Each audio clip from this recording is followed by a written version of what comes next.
গল্পের সুর চ্যানেলে আমি রোমানা নূপুর এখন আপনাদের পড়ে শোনাব গজেন্দ্র কুমার মিত্রের লেখা একটি গল্প, একটি গল্প। আমাদের পাশের দোতলা বড় বাড়িটা যে কোনো কালে ভাড়া হবে এমন সম্ভাবনা ছিল না। কারণ প্রথমত বাড়িটা প্রকাণ্ড, দ্বিতীয়ত যেমন অন্ধকার তেমনি হাওয়া বাতাসহীন। যিনি প্ল্যান করেছিলেন তার ঘরের সংখ্যার দিকেই দৃষ্টি ছিল, আলো বাতাস নিয়ে তত মাথা ঘামাননি। সুতরাং অকস্মাৎ বাড়িটায় মিস্ত্রি লাগতে দেখে কৌতূহল হলো। দুপা এগিয়ে গিয়ে দেখি পাড়ার ডাক্তার ভূপতি রায় সং দাঁড়িয়ে মিস্ত্রি খাটাচ্ছেন। ব্যাপার কি ডাক্তারবাবু, বাড়িটা কিনলেন নাকি? সবিস্ময়ে প্রশ্ন করি। খোঁজাও ছিল একটু। ভূপতিবাবু যদিচ অনেক দিন বসেছেন এখানে, খুব পসার জমেছে এমন মনে করার কোনো কারণ নেই। না ভাই, সে বরাত কি করেছি, ভাড়া নিলুম। ভাড়া? এত বড় বাড়ি? হ্যাঁ, শ্বশুরমশাই এসেছেন যে বর্মা থেকে, ভাগ্যে শুনি আগেই জাহাজ পেয়েছিলেন। এখন তো বোমার হিড়িক, বুঝতেই পারছেন, আসা সম্ভব হতো না। উনি যেন আগে থাকতে জানতে পেরে রিটায়ার করেছিলেন। তাহলে তো বেশ কিছুদিন হলো এসেছেন। এতদিন ছিলেন কোথায়? ছিলেন প্রথম একটা হোটেলে, তখনও মালপত্র সব এসে পৌঁছয়নি। 1 লাখ টাকার শ্রাদ্ধ করে হোটেলে রইলেন 7 মাস। তারপর সাহেবপাড়ায় বাড়ি নিয়েছিলেন। এখন কলকাতাতেও যা ঘন ঘন সাইরেন বাজছে, আর থাকতে সাহস হচ্ছে না। এবার নজর পড়েছে শহরতলির দিকে, বুঝলেন না? বুঝলুম বই কি। ওর শ্বশুর প্রকাণ্ড বড়লোক, রায়বাহাদুর খেতাব আছে। ওখানে 3-4টে বিলেতি ফার্মের ডাক্তার ছিলেন, সব জড়িয়ে মাইনে পেতেন প্রায় 2,500 টাকা। এছাড়া একটা ডিসপেন্সারিও ছিল, তাতে ওষুধ বেচেও অনেক টাকা পেতেন। কাঠের কারবারও নাকি ছিল কিছু। এসব কথা আমরা ডাক্তারবাবুর কাছে বহুবার শুনেছি, যেটা ওর মুখে শুনিনি। অন্যত্র অর্থাৎ মেয়ে মহলে শুনেছি। সেটা হচ্ছে এই যে ভদ্রলোকের 2টি পরিবার। ছেলেবেলায় বিয়ে করা বাঙালি স্ত্রী ছাড়াও একটি বার্মিজ গৃহিণী ছিল। তারই সাহায্যে ওখানে অত কাজ কারবার জমাতে পেরেছিলেন। তারই জন্য বাংলাদেশে ফেরবার ইচ্ছা থাকলেও এতদিন আসতে পারেননি। এখন সৌভাগ্যক্রমে তিনি ঠিক সময় বুঝে গত হয়েছেন। ফলে যুদ্ধের হিড়িক আসবার আগেই কারবার সব বিক্রি করে জাল গুটিয়ে কয়েক লক্ষ টাকা নিয়ে এখানে ফিরতে পেরেছেন, এবং এখানেও 1-2টো বিলেতি ফার্মে রেঙ্গুনের নজির দেখিয়ে কাঁচ জুটিয়ে নিয়েছেন। এত বড় বাড়ি তার লাগবে? একটু চুপ করে থেকে প্রশ্ন করি। না মানে আমিও এসে থাকবো কি না, রায়বাহাদুরের বড় ইচ্ছা। বিশেষ করে আমার শাশুড়ি ঠাকরন ভীষণ জেদ করছেন। ঘর জামাই? একটু হেসে প্রশ্ন করি। By no means. আমি আমার সেপারেট এস্টাবলিশমেন্ট মেনটেন করব, শুধু একত্র থাকা। এই যা, এত বড় বাড়ি, ঘরের তো অভাব নেই। তবে হয়তো বাড়ি ভাড়াটা লাগবে না আমার। আরও অনেক কিছুই লাগবে না তা জানি, তবুও বলি, আপনার বাবা তিনিও কি এখানে? না না, তিনি আপাতত আমার ছোট ভাইয়ের ওখানে থাকবেন, সোদপুরে। এই পর্যন্ত। দিন 7 পরে ভূপতিবাবুই আগে এসে উঠলেন এ বাড়ি। তারপর দেখি একদিন মহা হইচই করে রায়বাহাদুর এসে পড়লেন। 7-8খানা লরি করে শুধু মালই এলো। খাট, আলমারি, আয়না, ডেস্ক, চেয়ার, টেবিল, লোহার সিন্দুক, আরও কত কি। তারপর এলেন মানুষ। যেমন রায়বাহাদুর তেমনি তার স্ত্রী, যেমন মোটা তেমনি লম্বা, দশাসই মানুষ। রায়বাহাদুরের রংটা তবু চলনসই, গৃহিণী একেবারে আবলুস কাঠ। ভূপতিবাবুর মার রংটাই পেয়েছেন বোঝা গেল। ওই রঙের ক্ষতিপূরণ 10,000 টাকা দিতে হয়েছিল ভূপতিবাবুকে। ভদ্রমহিলাকে বাধ্য হয়েই বার্মিজ সতীন নিয়ে ঘর করতে হয়েছিল। উপায় কি? ওই চেহারায় বলবার কিছু নেই। সে যাই হোক, দিন কতক আমাদের পাড়া শুদ্ধ লোকের আলোচনার খোরাক জুটল। যে যখন সময় পায় রাস্তা থেকে হোক নিজেদের বাড়ি থেকে হোক ওই দিকে তাকিয়ে থাকে, আর সন্ধ্যের পর আমাদেরই রকে একত্র হয়ে কে কতদূর কি লক্ষ্য করল তারই হিসেব মেলায়। দেখা গেল ভদ্রলোকের আরও একটি মেয়ে আছে, সেও মার ধাঁচে গেছে, অমনি আবলুস কাঠ। মেয়েটিও সধবা, তবে তার স্বামী বোধ হয় ঘর করে না কিংবা কোনো বিদেশে আছে, মানে জামাইয়ের কোনো পাত্তা পাওয়া গেল না। তৎসত্ত্বেও মেয়েটির অবস্থা ভালো। শাড়ি ও গহনার বাহার ভূপতিবাবুর স্ত্রীর চেয়ে তার ঢের বেশি। রায়বাহাদুরের সন্তান বলতে এই দুটি মেয়ে, এরাই একদিন সব সম্পত্তির মালিক হবে, সেজন্য আদরও বেশি। তবে ভূপতিবাবুর স্ত্রী প্রিয়বালা এতকাল চোখের আড়ালে ছিল বলে অতটা আদায় করতে পারেনি যতটা তার দিদি রাজবালা করেছে। এর জন্য মেয়ে মহলে শুনেছি প্রিয়বালার মনোভাব দিদি ও মা সম্বন্ধে খুব প্রসন্ন নয়। এখানে চোখের সামনে আসাতে আরেকটি জিনিস যা লক্ষ্য করলুম তা হচ্ছে এই, রাজবালার 3টি ছেলে মেয়েও আদর আবদার ঢের বেশি পেয়েছে দিদিমার কাছে। তাদের যা সব পোশাক তার যে কোনো একটির দামে আমাদের বাড়িশুদ্ধ ছেলে মেয়ের ব্যবস্থা হয়। প্রিয়বালার ছেলেমেয়েরা প্রথম প্রথম ঈর্ষিত নেত্রে তাকাতো তাদের দিকে।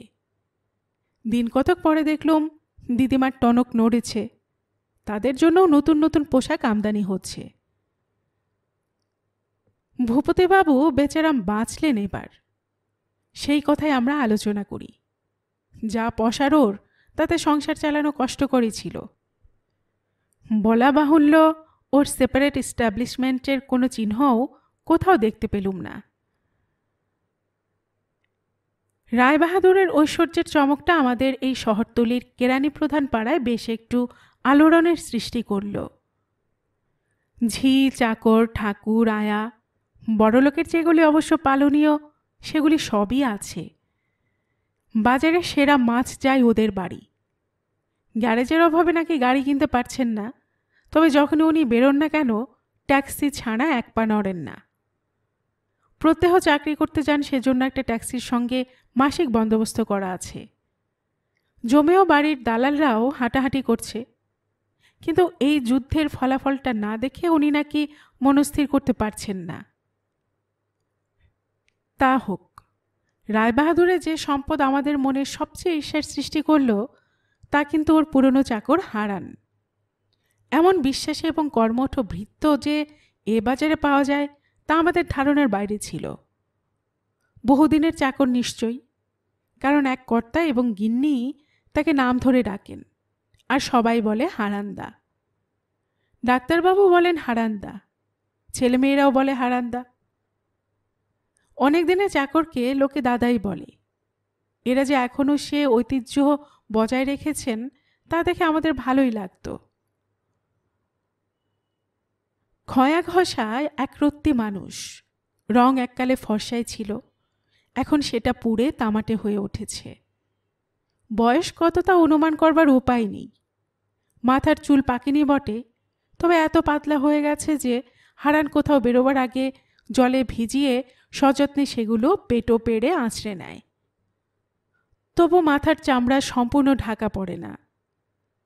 গায়ের চামড়া শিথিল হয়নি, কিন্তু কুঁচকে গেছে। কতকটা পার্চমেন্ট কাগজের মতো প্রাণহীন ও শুকনো মনে হয়। আধ ময়লা খাটো কাপড় আর ছেঁড়া গেঞ্জি। এখানে যতদিন এসেছে ততদিনই দেখছি ওই এক বেশ।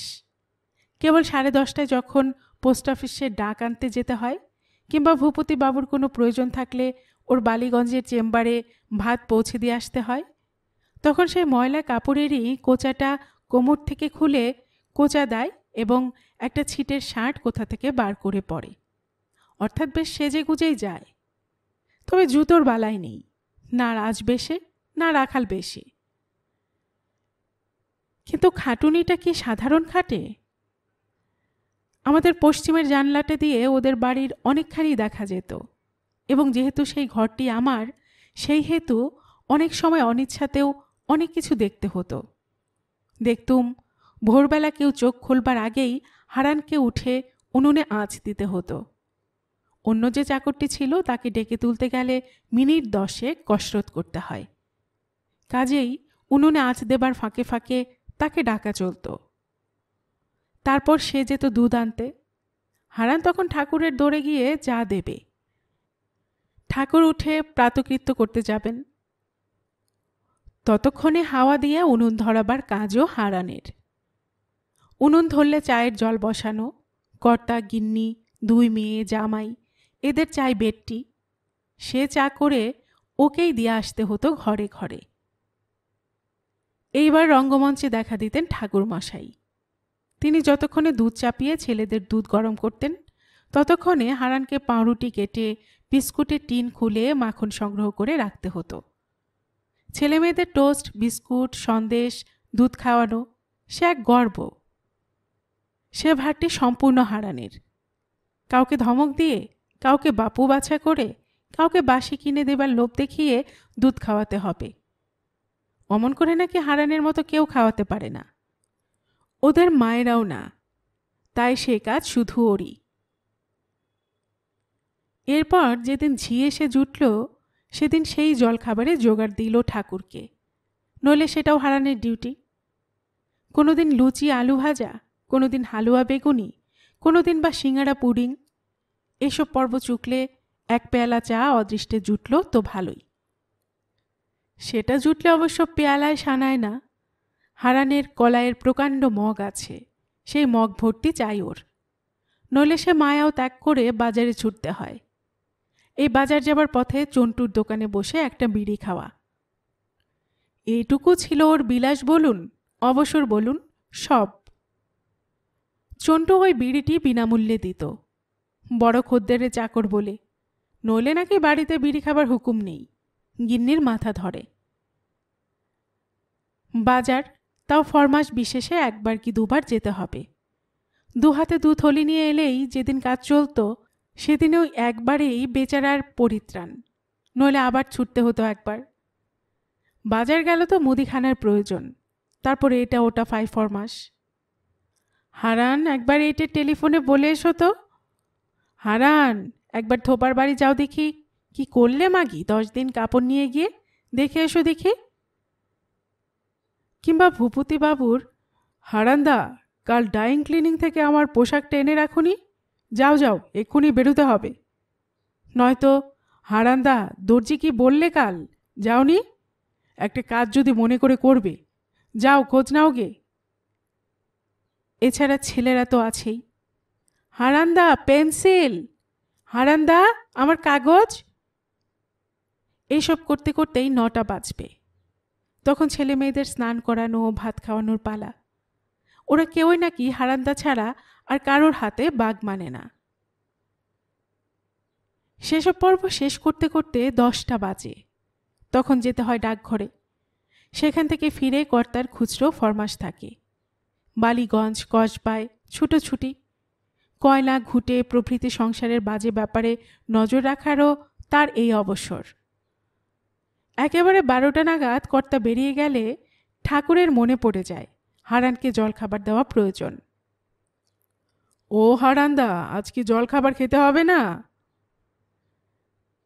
ভোরে সে ঠান্ডা লুচি কিংবা হালুয়া, কোনোদিন তাও থাকে না। হারান মুখ কাচুমাচু করে এসে নিজেই প্রশ্ন করে, আজ কিছু রাখুনি ঠাকুরমশাই? না হারান্দা, আজ সব ফুরিয়ে গেছে। কিংবা হয়তো বলে, একদম ভুলে গিয়েছি। তা এক কাজ করো, খান কতক আলু ভাজা দাও দেখি, আর 1 বাটি মুড়ি। রান্নাঘরে উবু হয়ে বসে সেই জল খাবার খাওয়া হয়। তারপর কর্তা গিন্নি সকলের খাওয়া হয়ে গেলে ওর স্নানের ছুটি মেলে। স্নান শেষ করে রান্নাঘরে গিয়ে ঢাকা খুলে ভাত খেতে হয়। এরপর ঘণ্টাখানেক বিশ্রাম অবশ্য মেলে। সেই সময়টা হারান এসে বসে কোনোদিন আমাদের রকে, নয়তো চন্টুর দোকানে একটা বিড়ি খেতে খেতে ঝিমোয় একটু। তারপর গিন্নির বাজার করার দরকার থাকলে সঙ্গে কলকাতা, ভবানীপুর যেতে হয়। তা সারতে সারতে ছেলেমেয়েরা আসে স্কুল থেকে, তাদের জলখাবার খাওয়া হলে তাদের নিয়ে বেড়াতে যেতে হয়। আরও হাজারো কাজ এসে পড়ে সন্ধ্যার সময়। একেবারে ছুটি মেলে রাত 12টায়। ঝি, ঠাকুর, চাকর সবাই একসঙ্গে খেতে বসে। হারান দাও। এ সময় ওর মুখে হাসি ফোটে, গল্পগুজব করার সময় পায় বেচারি। এমন চাকর দেখে হিংসে করব না তো কিসের হিংসে করব বলুন? ফটিকবাবু সম্প্রতি বড়বাবু হয়েছেন সেকশনের। তিনি সব শুনে বলেন, কত মাইনে পায়? 2-4 টাকা বেশি দিলে আসে না? মনীশবাবু বলেন, পাগল, কতদিনের পুরনো লোক দেখছো না? মায়ায় পড়ে গেছে যে, নইলে কি আর ওই গাধার খাটুরি খাটে? এখানে আসার 5 সপ্তাহ পরে রায়বাহাদুরের স্ত্রী কনিষ্ঠা কন্যাকে নিয়ে যাকে বলে সোশ্যাল কল দিতে এলেন। আমার বৌদি তো বিষম ব্যস্ত। ছুটোছুটি করে আসন ইত্যাদি এনে দিলেন। চা খাবেন কিনা ভয়ে ভয়ে প্রশ্ন করতে উত্তর এলো, চা ভাই আমি খুব খাই, তবে যা তা চা মুখে রোচে না। একটু স্পষ্ট কথা বলতে কি ভাই, তোমাদের ঘর দরে ছিঁড়ি দেখে মনে হচ্ছে তোমরা খাও দাও ভালো। না রে প্রিয়, ও আমরা দেখেই ধরে নিতে পারি। বৌদি তো অবাক, তবু তাকে আতিথ্যের আয়োজন করতে হয়। এ কথা সে কথার পর বর্মায় তারা কি রাজার হালে ছিলেন, জজ ম্যাজিস্ট্রেট থেকে শুরু করে ছোট লাট পর্যন্ত ওনাকে কীরকম খাতির করত, তার নাতি নাতনিরা পর্যন্ত কীরকম আরামে ও বিলাসে অভ্যস্ত হয়ে গেছে, এরই অজস্র গল্প একতরফা করে যাওয়ার পর বোধহয় একটু নিঃশ্বাস নেবার জন্য থামতেই বৌদি একসময় হঠাৎ প্রশ্ন করে বসলেন, আচ্ছা, আপনার বড় জামাইটি কোথায়? তাকে তো দেখি না, তিনি বিদেশে থাকেন বুঝি?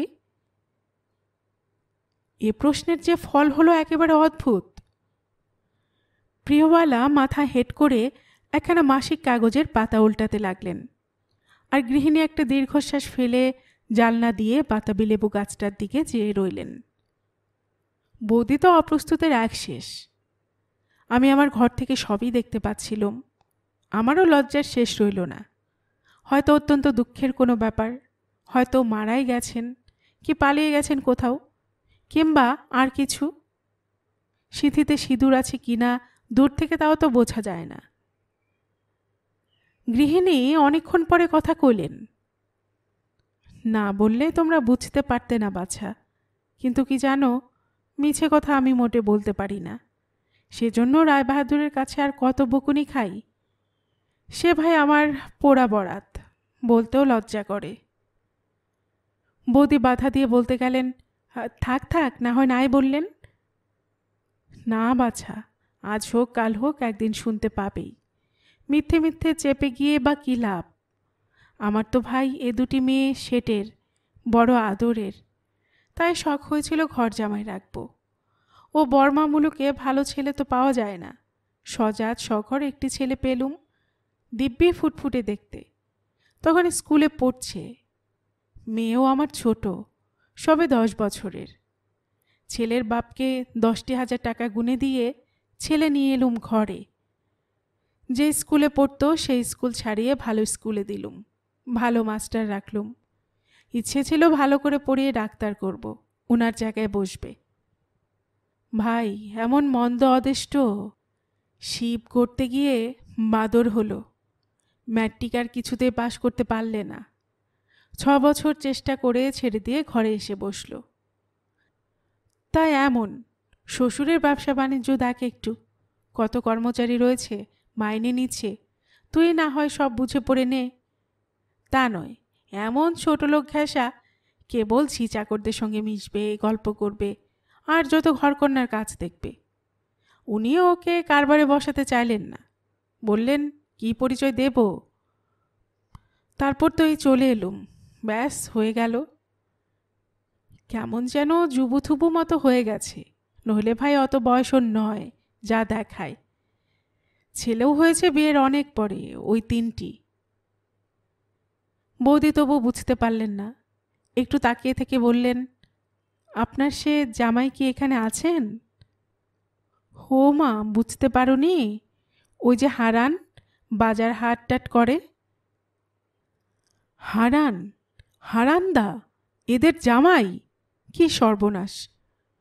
আমি তো স্তম্ভিত। বৌদিও তদ্রূপ। কি আর করবে, না আছে একটা আত্মসম্মান জ্ঞান, না আছে এক পয়সা রোজগারের চেষ্টা। কর্তা বলেন থাক, ওই বাজার হাটি করুক, মনে করব সরকার রেখেছি। তাই তো উনি এবারে একেবারে জেদ করে বসলেন ডাক্তার পাত্তর দেখে তবে বিয়ে দেব। পিওর আমাদের তো ওই সেদিন বিয়ে হলো বলতে গেলে।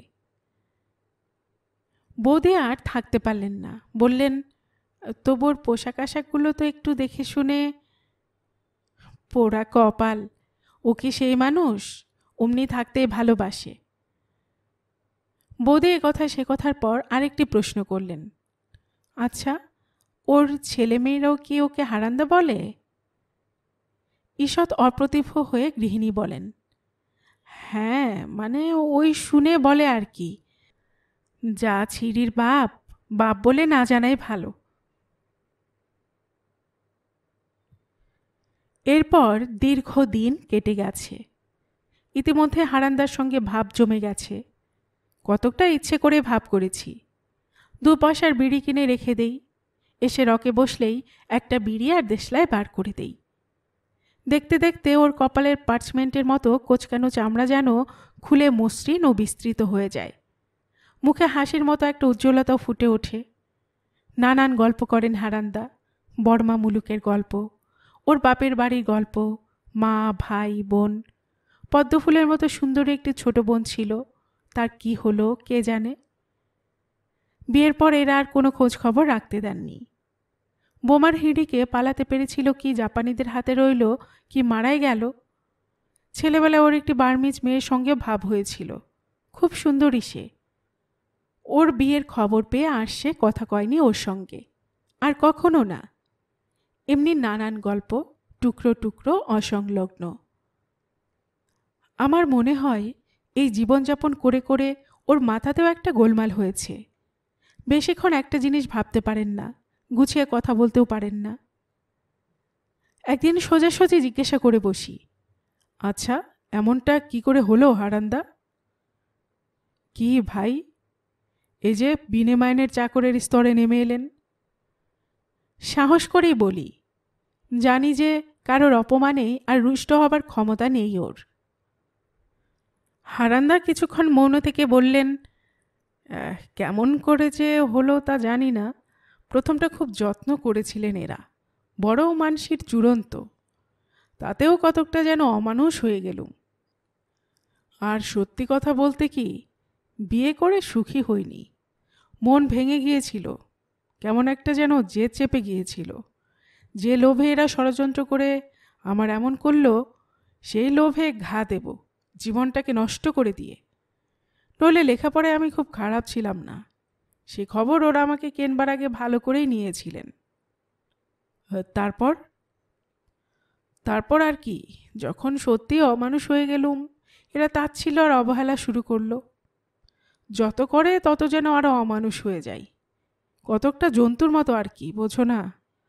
পড়ে মার খায় অথচ নড়ে না, তেমনি জন্তু হয়ে গেলুম। আসলে পালাবার ক্ষমতা চলে গিয়েছে। কোনো কাজ শিখিনি, কোনো বৃত্তি না, কোথায় যাব কি করব কিছু জানি না। পাখি খাঁচায় ঢুকে উঠতে ভুলে গিয়েছে। এখন খোঁচা দিলে নিঃশব্দে খোঁচা খাই, ডানা ঝাপটাতেও পারি না আর। এই পর্যন্ত বলে একটুখানি চুপ করে থেকে একটা দীর্ঘ নিঃশ্বাস ফেলে বললেন, দাও আর একটা বিড়ি দাও, সরে পড়ি। কর্তা আজ আবার সকাল করে আসবেন, হুকুম হয়েছে তার সঙ্গে বাজারে যেতে হবে, এবেলা যেন কারা কারা খাবে সব।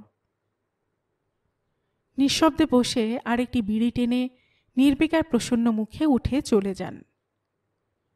উনি তো নির্বিকার হয়ে থাকেন, কিন্তু কে জানে কেন আমি স্থির থাকতে পারি না।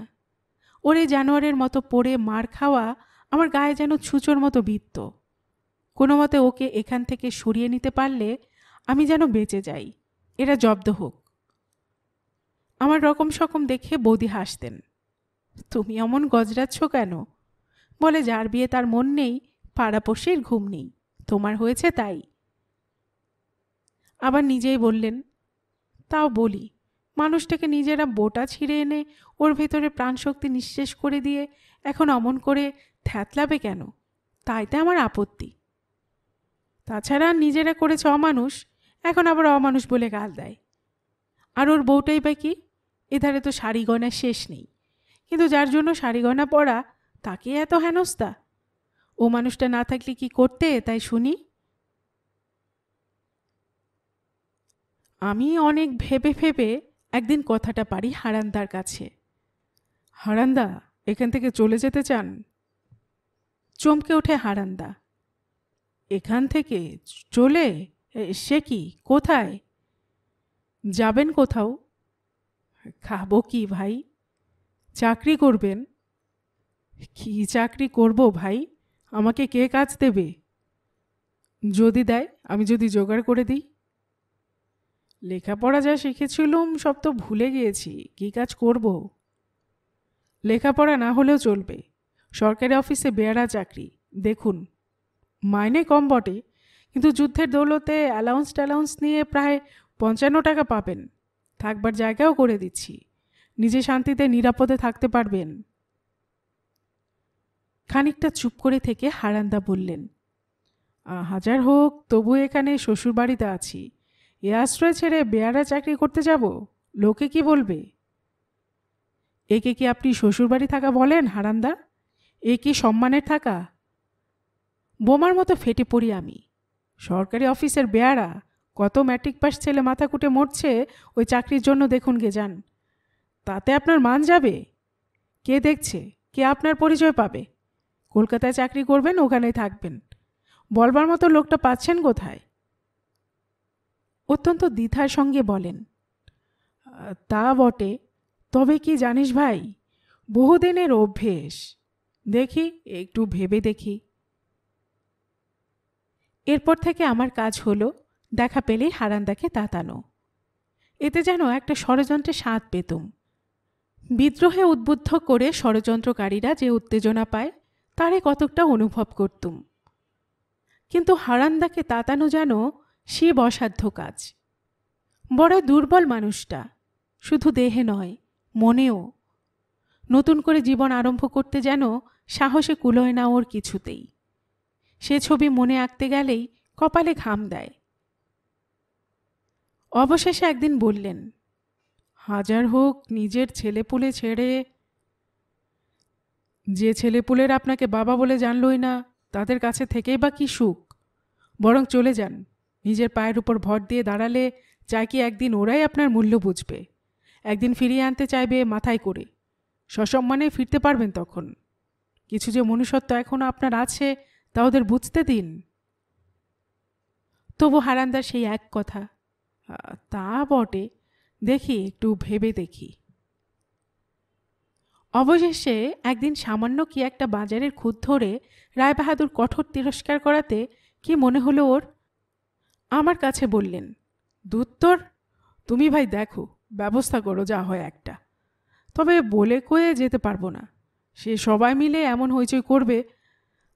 এতকালের অভ্যেস, মুখের সামনে জন্তু হয়ে যাব, আবার লুকিয়ে যেতে হবে। দেখুন, ঠিক তো? খাকতাই হব না লোকের কাছে বলে? না না না না, তিন সত্যি করছি। তখন চাকরির জন্য ভাবতে হয় না, নিজেই দরখাস্ত লিখে দিয়ে এক জায়গায় কাজ ঠিক করলুম। আমাদের অফিসের সঙ্গে লাগোয়া সে অফিস। একটা সস্তার বাসাও ঠিক করা হলো। কথা রইল, নির্দিষ্ট দিনে ভোরবেলা হারান্দা একটা কাপড় জামা বগলে করে বেরিয়ে আসবেন। আমি নিয়ে গিয়ে সেই বাসায় রেখে আসব। বিছানা মাদুরও চেয়ে চিনতে একরকম জোগাড় করে রাখলুম। বাসায় যে আগাম দেবার কথা, তাও নিজের পকেট থেকে দিয়ে দিলুম। এক কথায় আমারই উৎসব যেন সবচেয়ে বেশি। এ যেন আমার ব্যক্তিগত জয়লাভ। নির্দিষ্ট দিনের আগের রাত্রে আমার ভালো করে ঘুমই হলো না। রাত 4টে বাজতে না বাজতে উঠে হাত মুখ ধুয়ে প্রস্তুত। কিন্তু হারান্দা কই? 4:30, 5টা, 5:30, 6টা। রান্নাঘরেও তো নেই। ছাদের ওপর থেকে উঁকি মেরে দেখলুম ঠাকুরই আজ আঁচ ধরাচ্ছে। ব্যাপার কি? ওদের চাকর দুধ আনতে এদিক দিয়ে যায়। তাকে ধরলুম। হারান্দার খবর কি বেহারি? হারান্দার জ্বর হয়েছে কাল থেকে খুব। জ্বর হয়েছে? সে কি? হবে না, এই বর্ষা। উনি শোবে একটা মাদুরে, খাট বিছানা থাকতে ঘরে যাবে না, বারান্দায় শোবে 12 মাস। তা কি হবে বলুন? সেদিন গেল, তারপরও 2-3 দিন গেল, আর তার পাত্তা পেলুম না।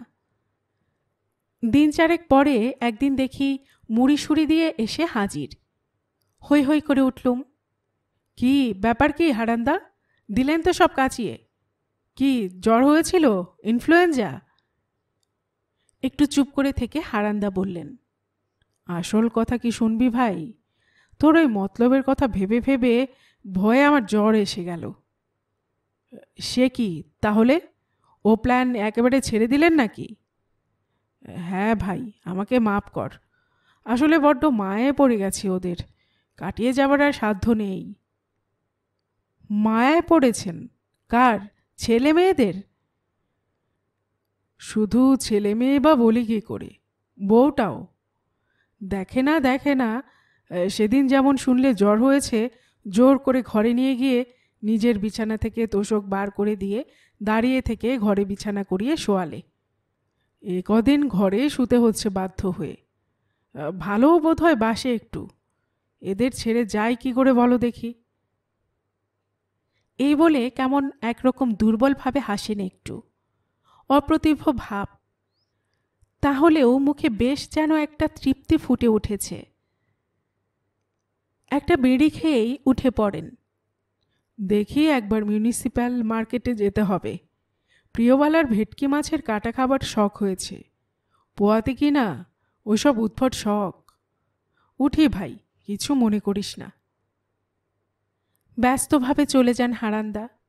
সেই আধময়লা কাপড়, ছিটের শার্ট ও খালি পা, অধিকন্তু একখানা পুরনো খদ্দরের চাদর মুড়ি দেওয়া।